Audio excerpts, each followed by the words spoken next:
Hola a todos, estoy aquí para comunicaros que me retiro del tenis profesional. Rafael Nadal.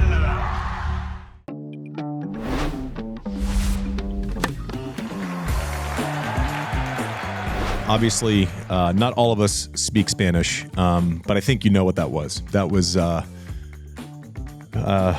friend, a hero of mine, which is not something you normally say about people that are younger than you and that you started before in your own profession. But that was the great Rafa Nadal telling us some news that is not unexpected, but it still hits. It still hits the heartstrings in a certain way. Rafa Nadal is retiring from tennis. He will play Davis Cup next month or later this year in Malaga for Spain, kind of completing the circle. You know, we there's no script for this show. I think there aren't a lot of words to try to explain what Rafa has done, the way he went about his business, what these three players have accomplished is just Looney Tunes. And there are a couple things I want to really get to. And this is going to be a very short podcast compared to the hours that we normally do.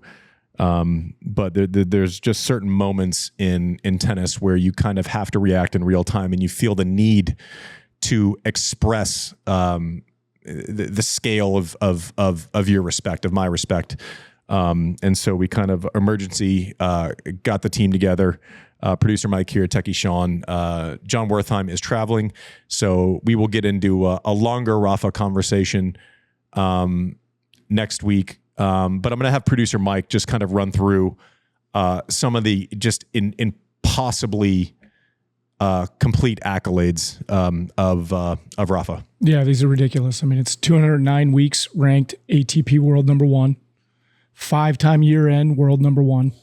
Only player in the world to be world number 1 in 3 separate decades, which is just a nuts thing to think about. I mean, that's like Tom Brady-esque GOAT stuff. 5-time ATP player of the year, 5-time ITF world champion, and 2019 Davis Cup MVP. And we have 2013 ATP comeback player of the year. Yeah. And it looks like Jon Wertheim is in a car and has actually just joined. Oh, look at this treat. John, I just kind of went through the breaking news about Rafa. Producer Mike just got into some of the stats. And it's crazy to think with these three guys, with Roger, Novak, and Rafa, that the size of their resumes while also having to go through the other two guys, right? Like, it's just impossible. And so for my tennis friends, when they're flipping, oh, there's 3 of them, like, they're all great. I'm like, yeah, but we need to understand how they changed the way that we kind of consume statistics and numbers, right? And how, like, impossibly, the scale of what they've done, and the way that I always explain kind of the generations before, and this is no disrespect to the generations before, great is great is great is great. The leader in the clubhouse as far as men's singles Grand Slam titles when I started my career was the great Pete Sampras, who got to 14. I actually played Pete in the last Grand Slam that he won, and he beat me like he was one of the greats of all time, and I was me. So 14 total Grand Slam titles, right? Which is an absurd thing to think about past Roy Emerson, the great Roy Emerson. Rafa matched that in a single event. It's crazy. He matched the previous all-time Grand Slam title, number of 14, in a single event at Roland Garros. That's crazy. And then, so we like to think of Rafa as, or the lazy, I shouldn't say we like to think of Rafa. The laziest way to think of Rafa is, he's a clay court guy, right? He's the most dominant force we'll ever see on a given surface ever. And I'm not full of hyperbole. I don't say Alcaraz could get to, I don't know, right? But he is the single most dominant force that we will ever see on a given surface. and to just match 14 Grand Slam titles, but take Clay out of it, right? Let's remove Clay from this conversation for a second, which is not something you often do with Rafa. Aside from Clay, he won more Grand Slams on other surfaces than the total of players like Becker, Edberg, McEnroe, matched Andre and Jimmy Connors in slams outside of his favorite surface. Like, think about that for a second. Like, let's remove my dominance. Let's remove the place where I did most of my work and the place where people like to define me as I'm a clay court guy, which obviously is the best ever on clay. But I have as many Grand Slam titles outside of Roland Garros as Andre Agassi has Grand Slam titles. As Jimmy Connors, who won 109 tournaments, has outside, had total Grand Slam titles, more than John McEnroe. And these are absolute icons of our game. So in the fallout of this, just don't you dare try to peg him as a clay court guy, because he was that, but he was so much more. Jon is joining us from a car. This is what an emergency podcast looks like. Jon, I'm not going to ask you about Rafa. I'm going to ask you what you felt when the news came across. Not surprising news, not shocking news that you felt like has been coming for a while. Honestly, it's probably later than I expected. But what were your emotions when you read it and it was official when you woke up this morning? This is about the least shocking sports retirement I can ever recall. I think everybody was bracing for this moment for months, perhaps even years. But now that it's arrived, it's still kind of jarring, and tennis feels really depleted. There are two tracks we can go down. One, we can just talk about the tennis and the records, which are just downright goofy. You gave some good examples, Andy. I always say the Australian Open was probably, statistically anyway, the poorest of Nadal's four majors, and yet based on his Australian record Open alone, the poorest of his four majors, mind you, this is a Hall of Fame career. These numbers are just absolutely goofy. I don't know how tennis resets and double-digit majors doesn't become the norm. I can see kids today saying, well, he wasn't that good. He only won 8 or 9 majors because that's the standard that the big three, including Nadal, has set. And you raise a good point, too. He's doing this. They're all doing this. They're all winning 20-plus majors at the same time that the others are active. So you imagine what the landscape might look like if there weren't two guys taking so much food off your table. The other thing about Nadal that I think really trumps everything, including the tennis and the records, is just the person we're talking about. And I cannot remember seeing an athlete of any stature who has stayed so consistent. We have this adage, don't root in the press box. It's really hard to stay neutral when you watch this guy because of the person he was always throughout his career. I did a piece in 2004 with the cringe headline, Como se dice real deal, where I went to Rome and saw Nadal before he played his first Roland Garros. He was the favorite. Never mind, he'd never won before. He never played before in 2005, and he still won the title. But I remember from that interview, I go back and I read the quotes, and it is the same MO, the same modesty, the same humility, giving others credit. The one thing he never wanted to do was be considered too big or have a big head. That was a cardinal sin. That stayed with him his entire career. And this is really a true gentleman. I mean, you can ask anyone within the locker room. You can ask anyone also who drove a courtesy car or who worked at tournament dining.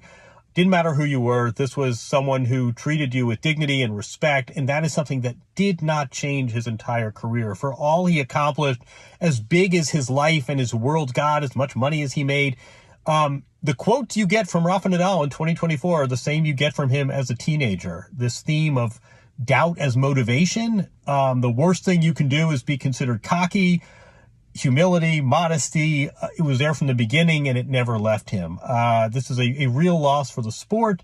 One positive, if we're looking for silver lining today, is that a lot of his spirit lives on. We're not all hitting crazy lefty spin drizzled forehands, but the way he conducted his business is something that I think a lot of players will draw from. They certainly would be well advised to, and I think his impact on tennis is going to just get bigger with the years. Yeah, and as someone who shared a locker room with him, tennis is a small world. We all know people's, faults. We know where the scar tissue is. We know what annoys people. I guarantee you, every person I ever played with, I hope they say, "Listen, he's petulant. He's emotional.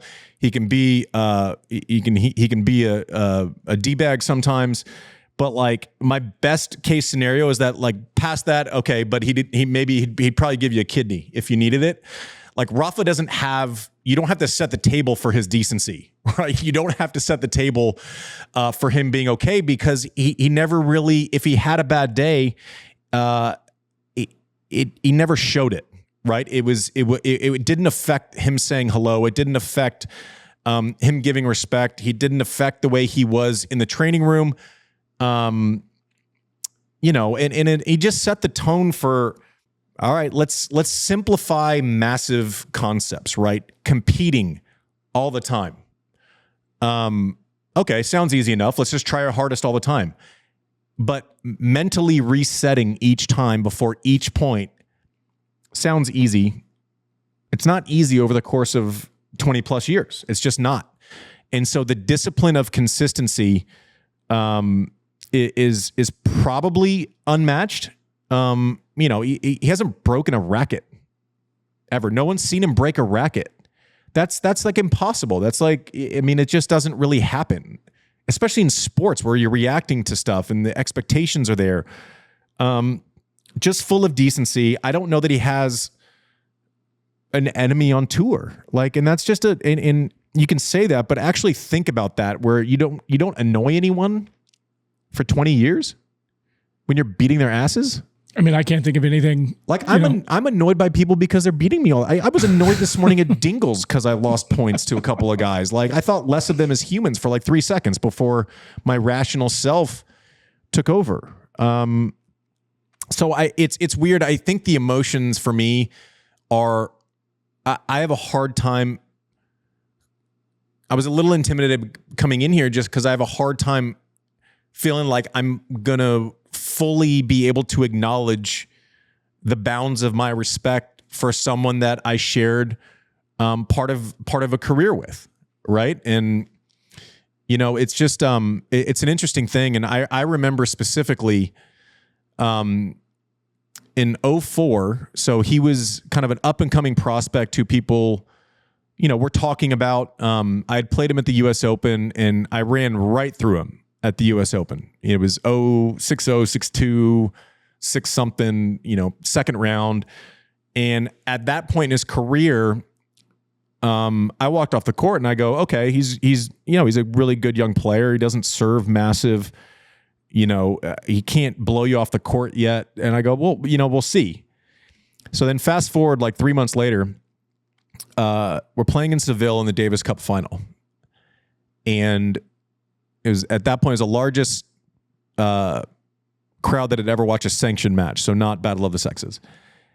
And I remember them subbing out Juan Carlos Ferrero, who was, 5 in the world, 6 in the world. I'll get something wrong, but not by much. Who was a French Open champion 2 years earlier. A year and a half earlier. 18 months earlier, they sub out the French Open champion from a year and a half earlier. To put in a 17-year-old kid who I had just ran through 3 months earlier. I could not believe it. And the dumbest thing I've ever felt in my life, John, Mike, Kentucky Sean, was happiness, because imagine this statement. The happiness that I felt because they subbed in Rafa Nadal to play against me on clay in Spain, and it was probably 40 degrees. I couldn't get the single dumbest thing I've ever felt. And going into that, I'm like, oh yeah, he could grind it. He's going to be good. I walked off of that court that day, had a chance in the third set, missed a passing shot by quarter of an inch. You know, you look down, you circle the mark, do the whole thing, let a third set breaker get away. And this kid in the fourth set closed the coffin on me. I lost it 6-2 in the third. I was 2 in the world at the time. I walked off of that court and I said, Planet Tennis Earth has a fucking problem for the next however many years, especially on clay. Like this is a problem. I didn't want to be hyperbolic, but I'm leaving on the flight home. And I remember talking with Doug Spreen and we were discussing, Doug Spreen who is my former trainer, and he was a trainer for our Davis Cup team as well.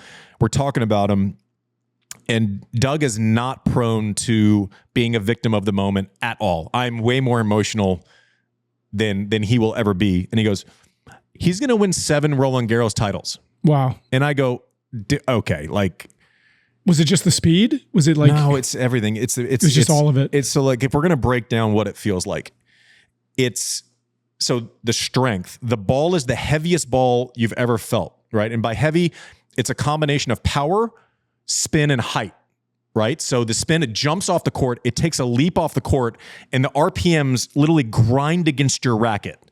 So therefore, it's going to spray, right? Like you're trying to like knock it down and almost like go against the spin to get it to go where you need to go. He can slide 8 feet into a ball. When he slides 8 feet and he's fully extended, can create height to all of a sudden you've hit 3 great shots in a row. And then at the end of those 3 shots, he gets you to neutral at best. And if you miss one of those 3 shots, his ability to turn defense into, oh shit, he can turn it. We've seen that little circle C where he's preparing the racket while his feet are flipping positions from the middle of the court. And then you have to deal with a lefty forehand that's the heaviest thing you've ever seen. And he holds it into the last second, right? So he can hold it and have that racket laid off. And then you have to guard backhand because that's your weakest side. That's where you're going to go. And at the last second, you check step, he sees it and he fires the other way. Like and it changes. You hit a backhand where it's not perfect and you leave it hanging in the middle of the court. And you know, as soon as it comes off your racket, you're done. It's flipped. And then you match that with an extremely high tennis IQ, someone who can come forward. I mean, we're talking about a guy who people are, the clay court king who won Wimbledon twice and made the finals. I think it was 5 times in a row when he played. He missed in 2009. But he was a dominant force at Wimbledon in the prime of his career. Like it's just, and he could, all of a sudden he would be, taking returns 14 feet behind the baseline at Roland Garros, dominating people, not losing sets, and then show up at Wimbledon 3 weeks later and he's stepping inside the court, hitting returns. And people are just like, oh yeah. I'm like, no, that's not, oh yeah. That's like, that's an impossible. That's like Kareem Abdul-Jabbar deciding because the matchup dictates it, I'm going to coast back and shoot 3s. Like it's just, it's impossibly great. But I think all of that can be true. And we've been spoiled for choice with the greats over the course of the last 2 decades. I think the thing that causes emotion, a sense of loss, and obviously it's not, death loss. It's like loss of you're not going to be able to be an active fan of this person and watch them and participate in their process as a fan anymore, is his decency, is all the other things. That's the thing that causes like my stomach to churn a little bit. I'll give you sort of a corollary to that I was thinking about it and I'm thinking in some ways Nadal is going to be the least imitated and replicated player ever, right? First, he's a lefty, so already 89% of the population can't do what he does. The grips, the fact, he had a 4 1/8 grip, the heavy ball. This is not a game that the club player is going to replicate. And in other ways, so much about him, exactly as you just say, Andy, I often hear with younger players, like that's what Nadal did. And he wasn't just happy on one surface. And the work ethic and the ability to reset. I mean, he'd play a bad point. He'd go back, he'd smile, he'd shake it off, and he would win the next point with an ace. We talk about how he is the king of the break back game. He gets broken and then he breaks back in the subsequent game. That's the kind of thing that a club player that a junior player can all incorporate it. in some ways, we're never going to see anyone play tennis like him again. I mean, his game was completely singular. And in other ways, some of his tennis values, his decency, his modesty, his approach, that's the kind of thing that millions of players, I mean, I don't think we've sensed the full sweep of his impact yet, because this is someone who so many players are trying to imitate in every way other than hitting a lefty tennis ball. Yeah. And I'm sure, given time and space from this announcement, we'll come up with a million other things about Rafa that we enjoy. But for me, I'm happy that he's going to be able to play again for Spain and play singles and with people he likes. There's, if Alcaraz hasn't committed yet, I'm sure he has, but like that motivator where you're going to see Alcaraz participating on the same team as Rafa again, with David Ferrer, who embodied so many of the things that Rafa did also, right? Like, it's just, they created a culture for Spanish tennis. Correcha, the same way.